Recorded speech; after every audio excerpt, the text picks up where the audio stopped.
Joy, Sam और tax ये तीनों पार्टनर्स थे और आपस में प्रॉफिट एंड लॉसेस शेयर किया करते थे इन द रेशियो ऑफ 5:3:2।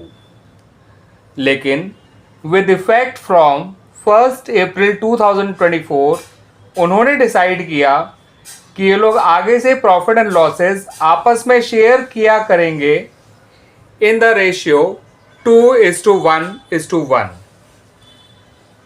आपसे पूछा गया है बच्चों कि for which of the following balances, आपको बैलेंसेस बच्चों अगले पेज पे दे रखे हैं, टैक्स को क्रेडिट किया जाएगा। याद रखिएगा बच्चों, इनमें से किन बैलेंसेस के लिए टैक्स को जो थर्ड पार्टनर है वो क्रेडिट किया जाएगा at the time of reconstitution of the firm.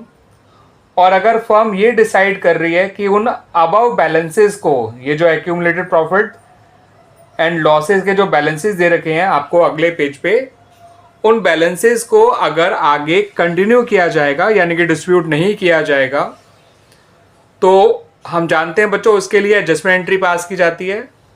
तो जो एडजस्टमेंट एंट्री पास की जाएगी उनमें से किस केस में टैक्स को क्रेडिट करना होगा। ठीक है बच्चों, आइए वो सारे एक्यूमुलेटेड प्रॉफिट एंड लॉसेस के जो बैलेंसेस दे रखे हैं वो मैं आपको दिखा देता हूँ।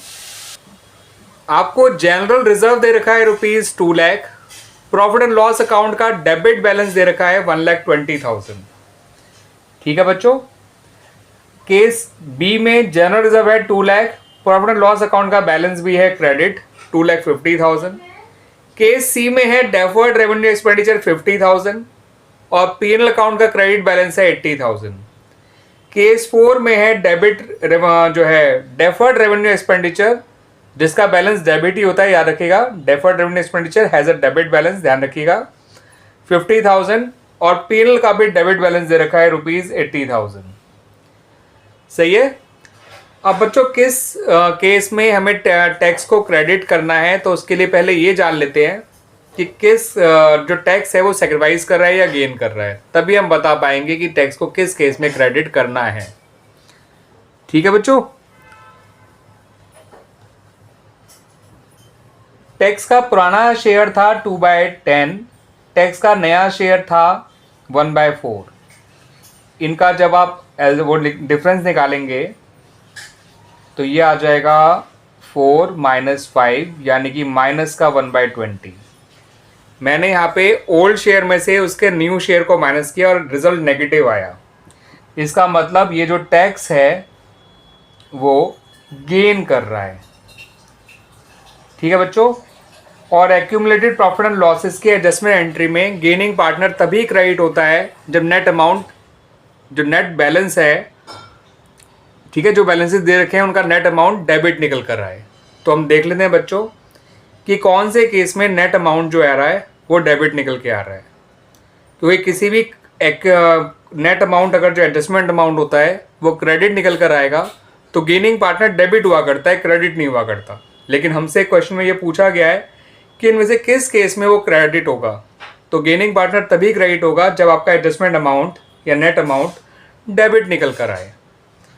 तो केस 1 में बच्चों जनरल रिजर्व का जो अमाउंट होता है वो क्रेडिट ही हुआ करता है, पीएनएल डेबिट दे रखा है, इनका डिफरेंस क्रेडिट आ रहा है, नेट अमाउंट 80,000। तो यहाँ तो टैक्स क्रेडिट नहीं होगा बल्कि डेबिट होगा, क्योंकि किसी भी क्रेडिट वाले अमाउंट की एडजस्टमेंट एंट्री में गेनिंग पार्टनर डेबिट हुआ करता है, ना कि क्रेडिट। यहाँ पर तो ये दोनों ही क्रेडिट है, जनरल रिजर्व भी क्रेडिट है और पीएनएल अकाउंट भी क्रेडिट है, तो ये तो नेट अमाउंट क्रेडिट आएगा 4,50,000। तो टैट तो यहाँ भी डेबिट होगा, है ना बच्चों। यहाँ पर एक बात और ध्यान रखिएगा, हमसे क्वेश्चन में ये नहीं कहा गया कि कितने अमाउंट से डेबिट है, कितना अमाउंट से क्रेडिट करना है, सिर्फ ये पूछा है कि वो डेबिट होगा या क्रेडिट। ठीक है, तो केस ए और केस बी में तो टैट डेबिट ही हो रहा है बिकॉज नेट अमाउंट क्रेडिट निकल कर आ रहा है, और किसी भी क्रेडिट अमाउंट के एडजस्टमेंट एंट्री में गेनिंग पार्टनर डेबिट किया जाता है, ना कि क्रेडिट।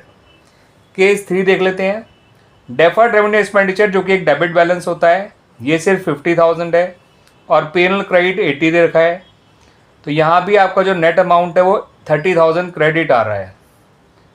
ठीक है बच्चों, तो यहाँ पर भी टैट को डेबिट ही करना पड़ेगा बिकॉज किसी भी क्रेडिट अमाउंट की एडजस्टमेंट एंट्री में गेनिंग पार्टनर डेबिट हुआ करता है।